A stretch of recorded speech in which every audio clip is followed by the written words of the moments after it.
दोस्तों मैं फराज मलिक कुछ ऐसी खबरों को लेकर हाजिर हूँ जो खबरें ना तो आपको टीवी पर देखने को मिलती हैं ना ही किसी यूट्यूब चैनल पर इस तरह की खबरें बताई जाती हैं। मेरी हमेशा यही कोशिश रहती है कि इन छोटी छोटी खबरों से आप लोगों को रूबरू कराता रहूं, क्योंकि ये खबरें एक्चुअल में आपके लिए होती हैं। तो सबसे पहले शुरू करते हैं हम कोरोना वायरस के आंकड़े से। आज हमारे देश में कोरोना वायरस के जो आंकड़े हैं वो 4,85,493 हो गए। 3,47,979 मरीज सही हो चुके हैं और इस वक्त जो एक्टिव केस हैं वो 2,20,114। इतने मरीज इस वक्त हमारे देश में मौजूद हैं। मरने वालों की संख्या है 17,400। आइए अब पहली खबर की तरफ बढ़ते हैं। पहली खबर जो है वो कल के प्रधानमंत्री के भाषण के ऊपर है। कल प्रधानमंत्री नरेंद्र मोदी साहब 4 बजे आए थे और उन्होंने भाषण दिया था। उस भाषण में उन्होंने एक योजना लॉन्च की और उस योजना का नाम है एक देश एक राशन कार्ड। क्या है ये योजना और इसका लाभ क्या क्या होगा वो हम आपको बताने जा रहे हैं।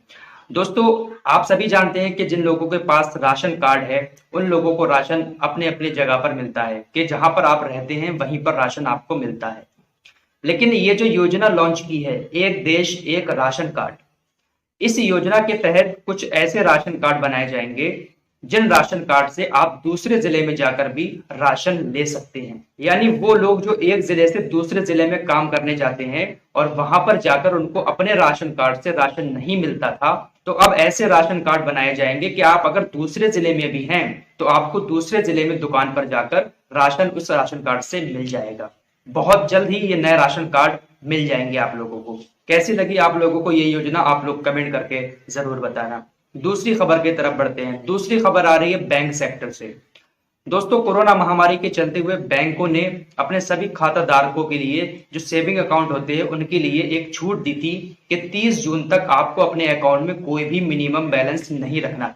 लेकिन 1 जुलाई से फिर से बैंकों ने ये आदेश जारी कर दिया है कि आपको अपने अकाउंट में कम से कम 1,000 रुपया रखना होगा ग्रामीण क्षेत्रों में। अगर आप अपने बैंक में मिनिमम बैलेंस मेंटेन नहीं करेंगे तो आपके ऊपर चार्ज लग जाएगा। इसी तरीके से एटीएम को लेकर खबर आ रही है। एटीएम के लिए भी नियम बना दिए गए थे जून तक कि आप जितनी बार भी एटीएम से पैसा निकालते आपको कोई भी चार्ज देना नहीं पड़ता। आमतौर पर ऐसा होता था कि आप अपने एटीएम से किसी दूसरे बैंक के एटीएम से पैसे निकालते थे तो आपको चार्ज लगता था। तो जून तक इस चार्ज को हटा दिया गया था, लेकिन 1 जुलाई से फिर से इस चार्ज को लागू कर दिया गया है। आप 10 बार से ज्यादा किसी दूसरे बैंक से पैसा नहीं निकाल सकते। 10 बार से ज्यादा किसी दूसरे बैंक से एटीएम से पैसा निकालेंगे तो आपका चार्ज लगेगा। आपकी बैंक जितना भी चार्ज लेती है उतना चार्ज आपकी बैंक एटीएम से पैसा निकालने पर आपके ऊपर लगा देगी।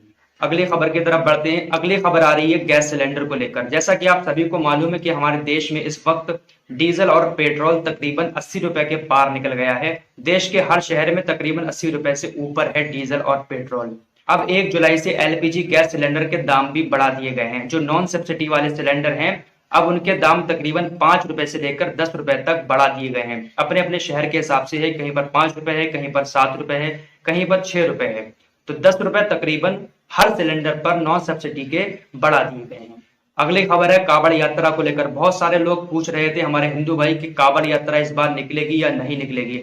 तो मैं आप लोगों को पहले भी बता चुका हूं कि उत्तर प्रदेश, हरियाणा और उत्तराखंड की सरकारों ने यह फैसला ले लिया है कि इस बार कांवड़ यात्रा नहीं निकाली जाएगी। और ईद को लेकर जो अपडेट है वो अभी कुछ नहीं आया है कि ईद की नमाज होगी या नहीं होगी, क्योंकि कल प्रधानमंत्री नरेंद्र मोदी साहब ने बहुत सारी बातें कही, बहुत सारे त्योहारों के भी नाम लिए थे, लेकिन उसमें ईद का कोई नाम नहीं लिया था। तो ईद को लेकर अभी कोई अपडेट नहीं है। जैसे ही कोई अपडेट आती है मैं आप लोगों तक उसको पहुंचा दूंगा। तो आज की खबरें आप लोगों को कैसे लगी आप लोग कमेंट बॉक्स में जरूर बताएं। अगर ऐसी ही खबरें आप लोग सुबह शाम देखना चाहते हैं तो हमारे चैनल को